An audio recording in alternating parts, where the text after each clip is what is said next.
皆さんこんにちは、さおりです。皆さんお久しぶりの動画になってしまいました。申し訳ありません。いつも見てくださってる皆さんありがとうございます。ちょっとね、今日は久しぶりなのでちょっと皆さんとキャッチアップしようの、ラジオになります。とですね、最近の私の仕事の状況とか、ちょっと最近考えてた、人生のこととかをね、ゆるっと、ラジオ形式でシェアできたらいいなと思ってます。なのでなんかご飯食べながらとか作業しながらとか、聞いていただければいいなと思います。ですね、まずなんで動画を上げれてなかったかっていうとこなんですけど、一つプロジェクトがちょうど先週終わってですね、そのプロジェクトにちょっとこう立て込んでたっていうのがあって、それもお客さんのね都合で日曜日しかこうテストができないとかっていうのがあったので、9月はねもうまるっと日曜日そのテストにね費やしておりました。で、私が基本 YouTube をですね、日曜日に編集することが多いんですね。そこがちゃんとこうまとまって時間が取れるところだったので、ちょっとYouTube が投稿できていなかったというね言い訳をさせてもらってますが、あとはですね、ちょっとそれこそ私グローバル企業でエンジニアとして働いているんですけど、それこそグローバルならではでお客さんも結構グローバル企業だったりするところが多いんですね。今回のお客さんも本当に世界中に支店があるようなすごい大きな企業だったので、それこそヨーロッパにいるチームとかアジアの他の国にいるチームとかと一緒にテストをしなきゃいけなかったので、やっぱ時差の関係でじゃあヨーロッパの人とはオーストラリアの夜がヨーロッパの朝になるから、ちょっとねその時差の関係で、夜ちょっと遅くにね対応しなきゃいけなかったりとか、この日までにやんなきゃいけないことがあるから、それの前もってね今日の夜までにやらないとやばいとかっていう感じで結構ねグローバル企業だと時間はフレキシブルに働かなきゃいけないっていうのがあるんですけど、それもねすごく面白いですね。やっぱり働いててその国によって結構なんだろうな、多分ビジネスの文化とかも全然違うし、そこで学ぶことがねやっぱりたくさんあります。あとコミュニケーションっていう面でも全部の国がやっぱり英語が第一言語じゃないので、ある国の人はそれこそ翻訳してくれるトランスレーターの人が会議に絶対入ってて、でもそうなるとやっぱりこう、コミュニケーションがやっぱ難しい部分とかも出てくるんですよね。そういうところもマネージャーがこううまくハンドリングしてるのを見てすごいなとか思ったりとか、すごいね自分もコミュニケーションにこう苦戦したりとかもしたので、すごくね、日々揉まれて頑張っております。はい。無事そのプロジェクトが終わったんですけど、その時にお客さんからフィードバックをもらったんですね。でそこですごいポジティブなフィードバックをこうもらって、沙織のコミュニケーションはめっちゃ適切だった、こういう場面でこういう風に対応してくれてたとか、あとはなんかその、時間の面とかでもこうフレキシブルに対応してたとか、結構お客さんの要件変更とかもかなり多かったんですね。最初こうやって言ってたじゃんみたいなのがまるっきりこう逆だったりとかで変更しなきゃいけないこととかもあったんですけど、そういうのも柔軟に対応してくれたみたいな。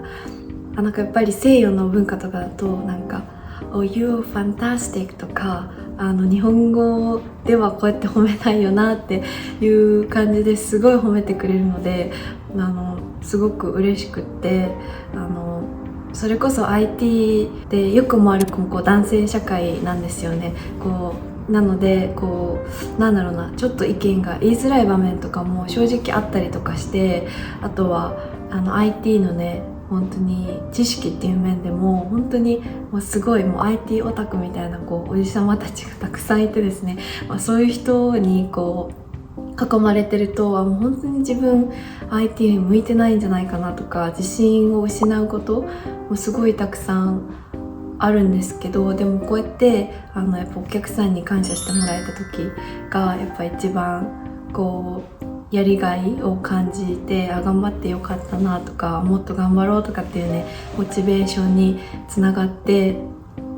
すごくありがたいなっていうふうに思いました。でそれをねこうちゃんと評価してくれる上司、あと周りのチームメンバーとかもいて、すごく恵まれてるなというふうにね思いました。はい、結構マネージャーもすごいいい人で、すんごい数の多分ベンダーとかをまとめていて、すごい腕がある人だったので、すごいいいチームワークでプロジェクトを進められたんじゃないかなと思ってます。はい、そんな感じで、ざっと最近のね仕事の状況をシェアしたんですけど、あとは実はね日本出張に行くことになったんですよ。私の会社がちょっと日本市場を開拓しようっていうところでね、はい、なので、その Vlog ももしかして撮れたら、はい、撮ろうかななんて思ってます。はい、そんな感じですかね。でちょっと人生の話に移るんですけど、私あと2ヶ月で29になるんですね。今28で20代のうちにやりたいことみたいなのは結構リストにしてて、でもそれが全然こう埋まってないぞっていうことに気づいて、で、あと1年じゃそう全部は埋まらないんですけど、なんだろう、本当にちょっとここで話したいのが20代やりたいことが多すぎる。なんか20代のうちにやりたいことどうやって消化してるのみんなっていうところで、それこそ女性ってなると結婚して出産してとか、もし子供がね欲しい人であれば出産を考えるとどうしても年齢的にするじゃないですか。私個人的にじゃあ29から30になったからってこう何かができなくなるわけではないし、逆を言えば、ね、何かが急にできるわけでもないって思ってるんですけど、でもそれこそ、さっき言った通り子供っていうのを考えるとやっぱりね年齢制限がやっぱりどうしても出てきちゃうし、あと私の年代的にもみんなもうすごい結婚していて、それこそ私も今年4回結婚式があって、あとは周りの女友達とかもう赤ちゃんをね抱っこしてその式に参加してる子とかもいて、もうみんなママになってる、本当にすごいとね思ってこう見てるんですけど、私個人的な話をするとですね、20それこそ5とか6とかオーストラリアに来る前ですね、東京に住んでいて、仕事もこう頑張るぞみたいなもうキャリアを積みたいみたいなこうモチベーションでいてて、それこそその時は結婚別にしなくてもいいかなみたいな、なんかじゃあ子供が欲しいなら日本でいたら結婚した方がいろいろ有利なことが多いから、結婚するっていうのを理解してたんですけど、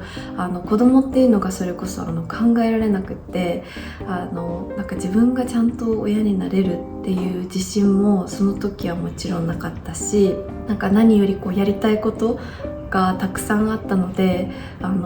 自分のことだけですごい精一杯で、それプラスねもう一人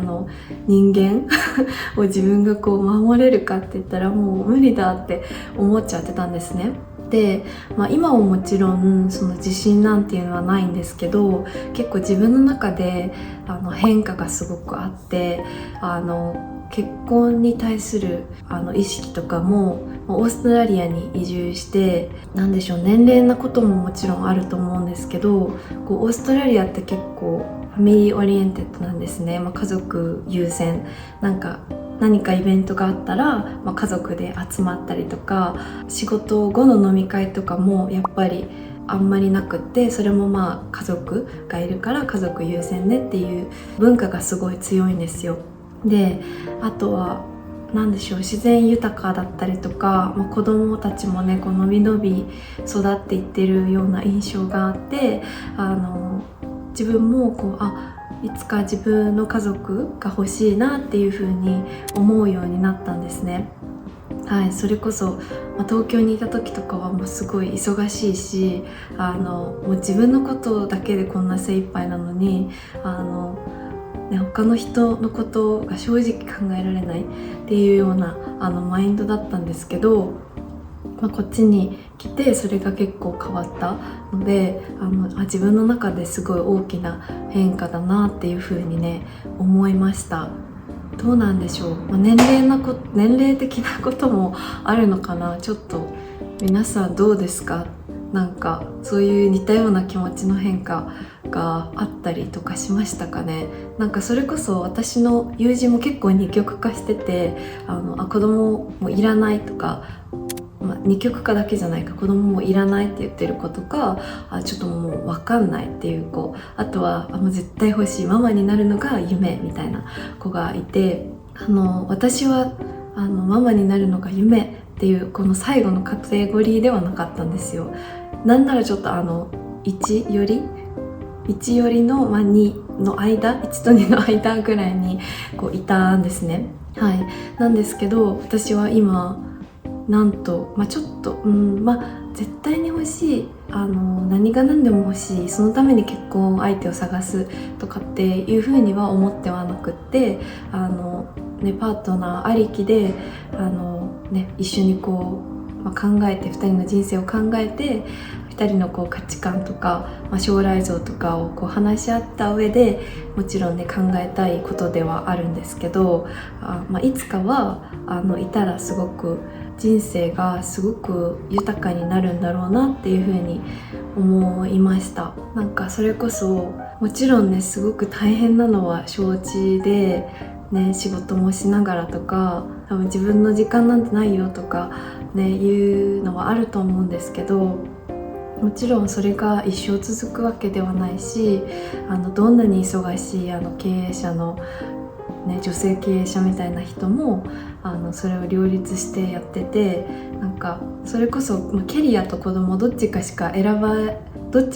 を選ばなきゃいけないみたいな風にこう自分自身思ってたこともあって、でもなんかそういうね忙しいママたちとかを見てたら、そんなことも全然ないじゃないですか。もちろん他の人の協力も必要だったりとかするだろうしね、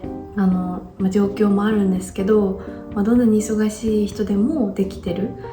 だからこう自分も頑張ったやったらできるんじゃないかなとかあとなんか子供が生まれたらすごいみんな変わる。やっぱり自分優先だったのがもう子供優先になるし、その子供の成長とかが自分たちのこう幸せにつながったりとか、多分今自分が知ってる、幸せとかそう価値観っていうのが多分またガラッて変わったりとか、かなりこう広がったりするんじゃないかなと思って、人生においてすごく、素敵なことの一つですよねやっぱりっていうのをこういろんな情報を得てたりとかする中で、友達の話を聞いたりする中で考え始めたっていうっていうのが、最近でもないんですけど、結構自分の中ですごい変わったマインドセットでした。もちろんね予定もないんですけどまだちょっとそんな感じで考え始めたっていうのがあります。でもここで思うのが本当に時間なくないですか本当に。だって20代で、大学出てキャリアを積むってなったら、卒業して、最短で卒業して23で働き始めて、言うてもまだだって5年目6年目とかですよね。全然まだベテランではないから、その段階でやっぱりキャリアを離れるっていうことに不安を感じるのはやっぱ当たり前ですよね。もちろんその戻りやすいようなこの会社の制度とかっていうのはもちろん大事だし、そこは今のもちろん日本の企業とかこっちの企業とか社会全体で取り組んでいくべき課題だとは思うんですけど、それこそYouTube ももっと頑張りたいとか、旅行も行きたいとか、これ上達させたいとか、いろいろある中でやっぱり本当に時間がないですよね。ちょっと話がそれちゃったんですけど、そんな感じで私の中ですごい変化があったので、皆さんにちょっと聞いていただきました。ありがとうございます。要はね、20代ラストもね、いろいろこう頑張っていきたいなと思ってるし、30になるからどうとかってわけじゃなくて、より強く輝く女性にねこうなるために日々精進していきたいと思いますっていう感じです謎の決意表明。はい、じゃあこんな感じで、皆さんもなんか同じような悩みとかあったらぜひシェアしてくれると嬉しいなって思います。そんな感じで私の近況と考えてる人生観とかについてちょっと初めてシェアしてみました。ちょっとパーソナルなこと話したの初めてなんじゃないかな。もしね、こういう将来のプランとかわかんない、結婚とかそういう話もね、もし好評だったらしたいなと思ってますので、ぜひコメント欄で教えていただけたら嬉しいです。はい、じゃあ今日も最後まで見ていただいてありがとうございます。じゃあまた次の動画でお会いしましょう。バイバーイ。